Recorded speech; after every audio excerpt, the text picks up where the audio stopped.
In 1937, 23 soldiers pose after the victory in Belchite. Only one raises his hand.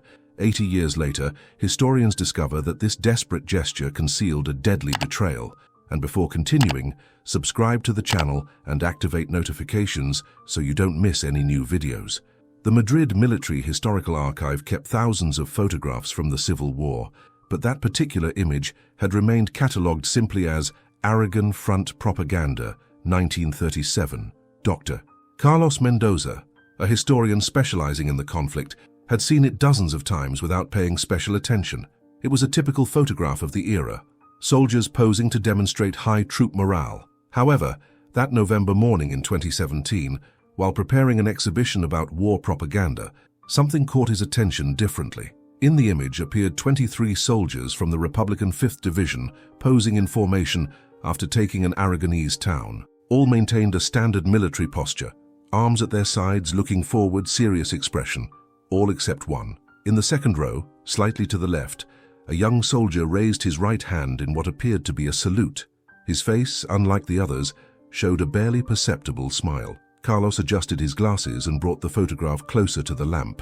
There was something about the position of that hand that didn't fit with Republican military protocols of the era. "Why only him?" he murmured to himself. In all his experience researching war photographs, he had never seen a formation where only one soldier broke the uniformity of the group. Republican commanders were especially strict with photographic discipline used as a propaganda tool. The back of the photograph bore an annotation in faded ink: Belchite, October 1937, after victory, complete unit. But there was something more, a small number written in pencil in the lower corner, 23-1. Carlos didn't know it yet, but he had just discovered the first clue to a betrayal that would change the course of the most important battle of the Aragonese front. Carlos decided to digitize the photograph to analyze it with greater precision.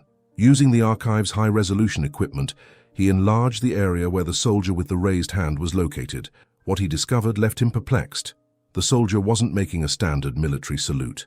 His hand was positioned in a very specific way, 3 fingers extended, thumb and pinky folded, and palm slightly inclined to the left. Additionally, his position in the formation seemed deliberately calculated to be visible from a specific angle.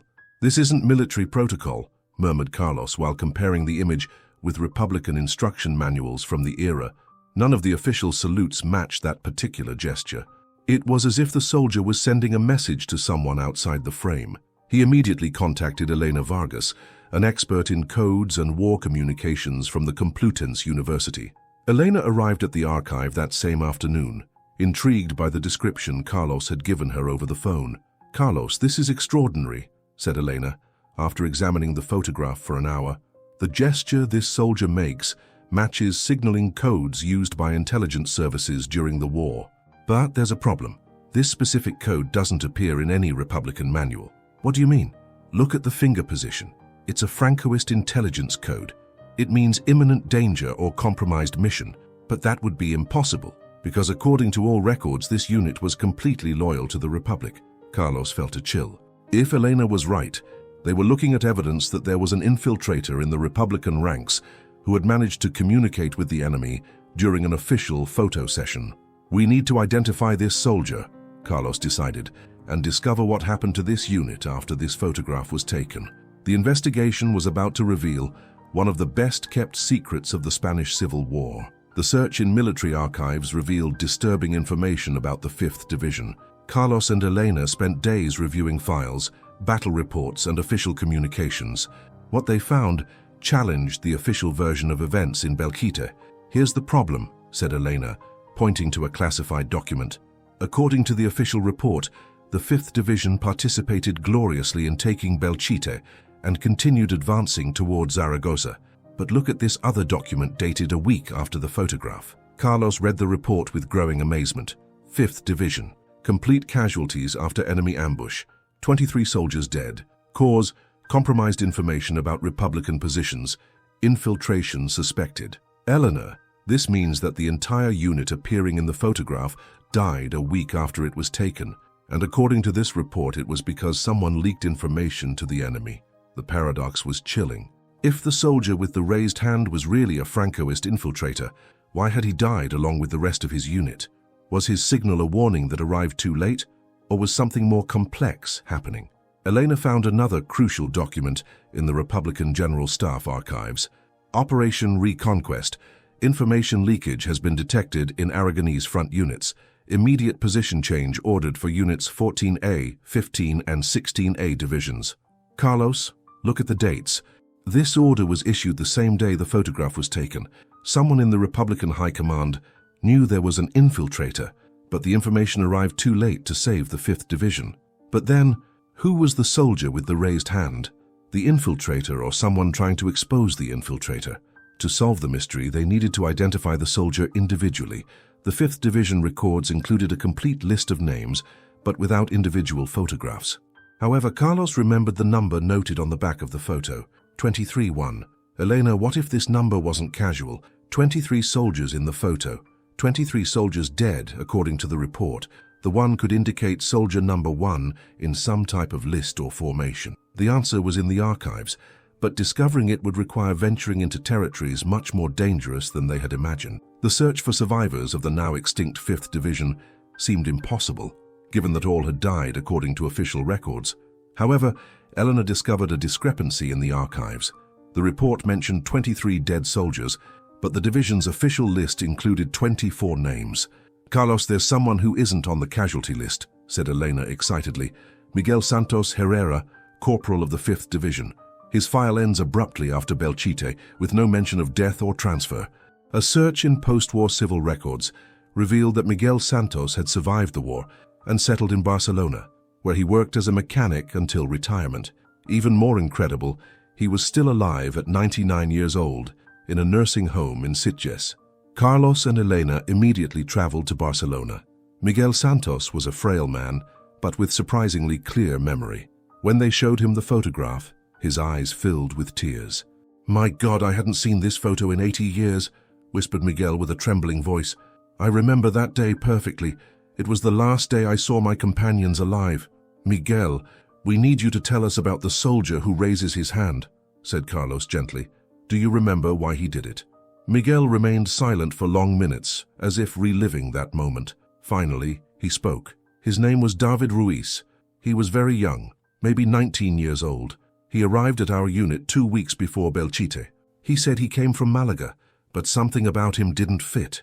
"What do you mean?" "David knew things that a private shouldn't know. He knew troop movements, strategies, enemy positions. At first we thought he was very intelligent, but then we started to suspect." Miguel told them that the morning of the photograph he had intercepted David writing a letter in code. When he confronted him, David confessed that he was a Republican agent infiltrated in Francoist ranks, sent to gather information, but there was something more. David told me he had discovered something terrible. Another agent, but this one worked for Franco. He was in our unit, and that agent had sold our position to the enemy. The ambush was already planned. The raised hand in the photo was a desperate signal. David was trying to warn his Republican contacts that the unit was compromised, but it was already too late. Miguel Santos's testimony had completely changed the investigation's perspective. It wasn't simply a case of espionage, but a complex double infiltration operation where both sides had managed to place agents in the same unit. So David Ruiz was a Republican infiltrated in Francoist territory, but was reassigned to a Republican unit where there was a Francoist agent, summarized Elena. "It's like a game of mirrors." Carlos contacted the Civil War Studies Center in Salamanca to access Francoist archives. What they found confirmed Miguel's version. There were records of an agent, DR, who had provided valuable information about Republican positions on the Aragonese front. But there was more. In the archives of the Francoist Military Police and Information Service, they found a file on Operation Confusion, a plan to infiltrate Republican agents with false information, allowing them to be discovered by the enemy to create distrust in Republican ranks. Elena, this means David Ruiz could have been a victim of a counterintelligence operation much more sophisticated than we thought, realized Carlos. The Francoists not only had a spy in the 5th Division, but they also manipulated David to act suspiciously. The plan was diabolically ingenious. Allow David to be discovered as a Republican spy to create paranoia and distrust, while the real Francoist agent remained hidden and continued filtering information. Miguel had provided a crucial clue about the real infiltrator's identity. There was a sergeant, Tomas Mendoza, who always knew too much about other sectors' plans, and he was the one who organized our defensive positions. Miguel, do you remember if Sergeant Mendoza appears in the photograph? Yes, he's in the front row, third from the left. Look at his posture. He's the only one not looking directly at the camera. He's looking slightly toward where David is. When Carlos and Elena examined the photograph with this new information, they could see the subtle interaction. David raising his hand in alarm signal and Mendoza observing him discreetly, aware that his cover was about to be discovered. The photograph had not only captured a moment of propaganda, but the climax of an espionage operation that had cost the lives of 23 men. The investigation into Sergeant Tomas Mendoza revealed an even more complex story. In Francoist archives, Carlos and Elena found the complete file of Operation Confusion, where Mendoza appeared as primary agent TM. "Look at this, Carlos," said Elena, reading a classified report. Mendoza wasn't simply an infiltrator. He was a double agent who had been a real Republican until 1936, when he was captured by Francoist troops and converted under threats to his family. The documents revealed that Mendoza's wife and children had been captured in Burgos and were being held hostage to ensure his cooperation. Mendoza had to provide information about Republican positions, but also had the specific mission to identify and neutralize any Republican agent who tried to infiltrate units where he operated. So when David Ruiz arrived at the 5th, Mendoza immediately suspected he was an infiltrator, deduced Carlos, but instead of reporting him immediately, he waited to have sufficient evidence to prove his loyalty to his Francoist handlers. Mendoza's plan had been diabolically patient. For 2 weeks he had observed David, documented his suspicious activities, and prepared the ground for a major operation that would eliminate both the enemy agent and the entire unit, making it appear that David had been responsible for the massacre. Eleanor found the missing piece in an intercepted communication. Agent TM confirms, Republican infiltrator identified, requests authorization for sacrifice operation, complete elimination of compromised units scheduled for October 20th. Carlos, this is incredible. Mendoza sacrificed his own Republican companions to maintain his cover and prove his worth to Franco. David Ruiz tried to warn with his signal in the photograph, but it was already too late. However, one mystery remained. Why had Mendoza also died in the ambush? If he was a Francoist agent, he should have found a way to avoid the death trap he himself had helped organize. The answer was in the last document they found, a direct order from General Mola. Dated October 19, 1937. Operation Sacrifice authorized. Agent TM must remain with unit to avoid suspicion. Sacrifice necessary for the greater good of the cause. Miguel Santos had been right from the beginning. David Ruiz had tried to save his companions with his desperate signal, but both infiltrated agents, both Republican and Francoist, had been sacrificed by their respective commands in a macabre game where human lives were currency. With all the information gathered, Carlos and Elena decided to analyze the photograph once more. This time, knowing exactly what to look for, using modern forensic techniques, they managed to decipher not only David Ruiz's gesture, but other elements that had gone unnoticed. "Elena, look at this," said Carlos, pointing to the digital enlargement. David's position isn't casual. His raised hand points directly toward Mendoza, but so subtly that only someone trained in codes would notice. Even more revealing was the fact that other soldiers in the photograph showed subtle signs of tension. Their postures, although apparently standard military, revealed palpable discomfort under analysis. "Carlos, I've been studying the individual faces. Look at the soldier right behind David. His eyes aren't looking at the camera but toward Mendoza, and the soldier next to Mendoza has his hands clenched in fists." The photograph was beginning to reveal the complete story of those last moments before the massacre. David had managed to communicate his suspicions to at least some of his companions, but military discipline prevented them from acting openly during the photo session. Elena discovered a crucial detail when examining the soldier's equipment. "Carlos, do you see the radio the soldier in the third row is carrying? That's a long-range radio, not standard for infantry. David must have used it to try to communicate with his Republican contacts, but if he managed to make contact, why didn't help arrive in time?" The answer was in the Republican communications records they had reviewed. David's message had been received, but was intercepted and decoded by the Francoist intelligence service. Instead of preventing the ambush, the information had been used to confirm that the plan was working as intended. David Ruiz didn't just try to warn with his gesture in the photograph. realized Elena. He managed to send a complete radio message with names, positions, and details about the infiltration, but that message was what sealed the entire unit's fate. Miguel Santos had mentioned something else during his interview that now made sense. David had insisted that all soldiers appear in the photograph, even those who normally wouldn't participate in propaganda sessions. It was a final record, understood Carlos. David knew they were going to die and wanted evidence to remain of who had been betrayed and who had been the traitor. The raised hand hadn't been just a warning signal, it had been a final act of resistance, a silent testimony for posterity. The investigation took an unexpected turn when Elena decided to trace what had happened to Tomás Mendoza's family after the war. If they had been used as hostages to blackmail the sergeant, there must be some record of their fate. "Carlos, I've found something disturbing," said Elena after a week of searching civil archives. Mendoza's family was never released after his death. His wife Maria Mendoza and their 2 children were executed in Burgos on October 25, 1937, 5 days after the ambush. What? Why would they kill them if Mendoza had fulfilled his mission? Because they knew too much. Look at this document. Operation Confusion Witnesses Eliminated for National Security. No evidence of employed methods can remain. The system's cruelty was exposed.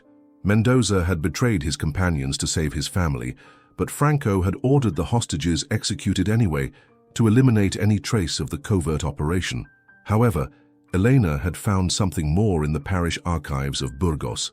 Maria Mendoza had managed to send a letter to her sister in France before her execution. The letter had been preserved by the family for decades. "Carlos, we need to get that letter. It could contain information about what Mendoza's family really knew about Tomás's activities." Contact with the descendants of Maria's sister led to an extraordinary discovery. The letter not only confirmed that Maria knew about her husband's espionage activities, but also revealed something unexpected. She had been sending secret information to the Republicans about Francoist operations in Burgos. "Elena, this means Maria Mendoza was also a double agent.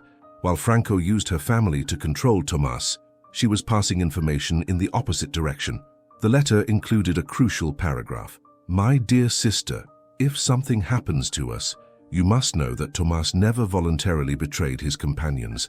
I sent him false information about our well-being so he would believe we were safe. He died thinking he had saved us, but we already knew Franco doesn't keep his promises." The truth was even more complex.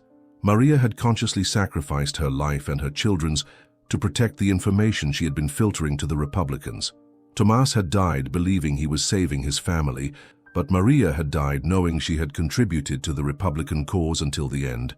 "Carlos, the photograph captured not only the moment before a massacre, but the climax of multiple betrayals developing simultaneously on several levels." With all pieces of the puzzle in place, Carlos and Elena could reconstruct the complete sequence of events that had led to the 5th Division tragedy. "We have 3 levels of simultaneous operations," explained Carlos, while organizing the documents in chronological order. "David Ruiz, genuine Republican agent infiltrated to gather information. Tomás Mendoza, Republican converted to Francoist agent under blackmail. And Maria Mendoza, Tomás's wife, but Republican agent from Burgos." The tragedy had begun when David discovered Mendoza's double identity, but didn't know about the blackmail that motivated him. At the same time, Mendoza had identified David as a Republican spy, but was unaware that his own wife was playing an even more dangerous game from the Francoist rearguard. The photograph was taken at the exact moment when David had decided to expose Mendoza, continued Elena. His raised hand was a desperate signal to warn that there was an infiltrator in the unit, but it was also a message that he himself was about to be discovered. The events had unfolded with tragic precision. David sent his radio message alerting about Mendoza, but the message was intercepted and used to confirm Operation Sacrifice. Mendoza, believing he was protecting his family, provided the unit's final positions for the ambush. And Maria from Burgos sent false information both to her husband and to the Francoists to protect other Republican agents. The final result was that everyone lost, realized Carlos. David died trying to save his companions. Mendoza died believing he was saving his family. Maria and her children died after her husband fulfilled his mission, and 23 innocent soldiers died from a multiple betrayal that none of them fully understood. Elena had found the final document in Republican archives, an intelligence report dated a week after the massacre. Belchite operation. Complete loss of 5th Division confirmed. Agent DR sent valuable information before his death. Enemy infiltration confirmed, but enemy agent also eliminated. Operation classified as tactical victory despite losses. Carlos, the most tragic thing is that each of the protagonists died thinking they had failed, when in reality all had fulfilled their missions with extraordinary courage. The photograph had captured not only a moment before tragedy, but the final testimony of 3 people who had sacrificed everything for their ideals, without knowing that their enemies had done exactly the same. 80 years later, the 5th Division photograph had become much more than a historical document. Carlos and Elena decided to organize a special exhibition at the Civil War Museum in Madrid, where for the first time the complete story of David Ruiz, Tomás Mendoza, and Maria Mendoza would be told. This image teaches us something fundamental about war, explained Carlos during the exhibition's inauguration. There were no simple heroes or clear villains. There were ordinary people faced with impossible decisions, trying to protect what they loved most in a world that had gone completely mad. The exhibition included Maria's letters, David's records, and reports about Mendoza, but the central element remained the photograph. 23 soldiers posing for posterity, not knowing that in a week they would be dead, victims of a network of betrayals that none of them fully understood. Miguel Santos, now 100 years old, attended the inauguration in a wheelchair. When he saw the enlarged photograph on the museum's main wall, he approached slowly and touched the glass with his trembling fingers. "Now I understand why I survived," he said with a broken voice. "It wasn't chance. David sent me to carry a message to another sector the night before the ambush.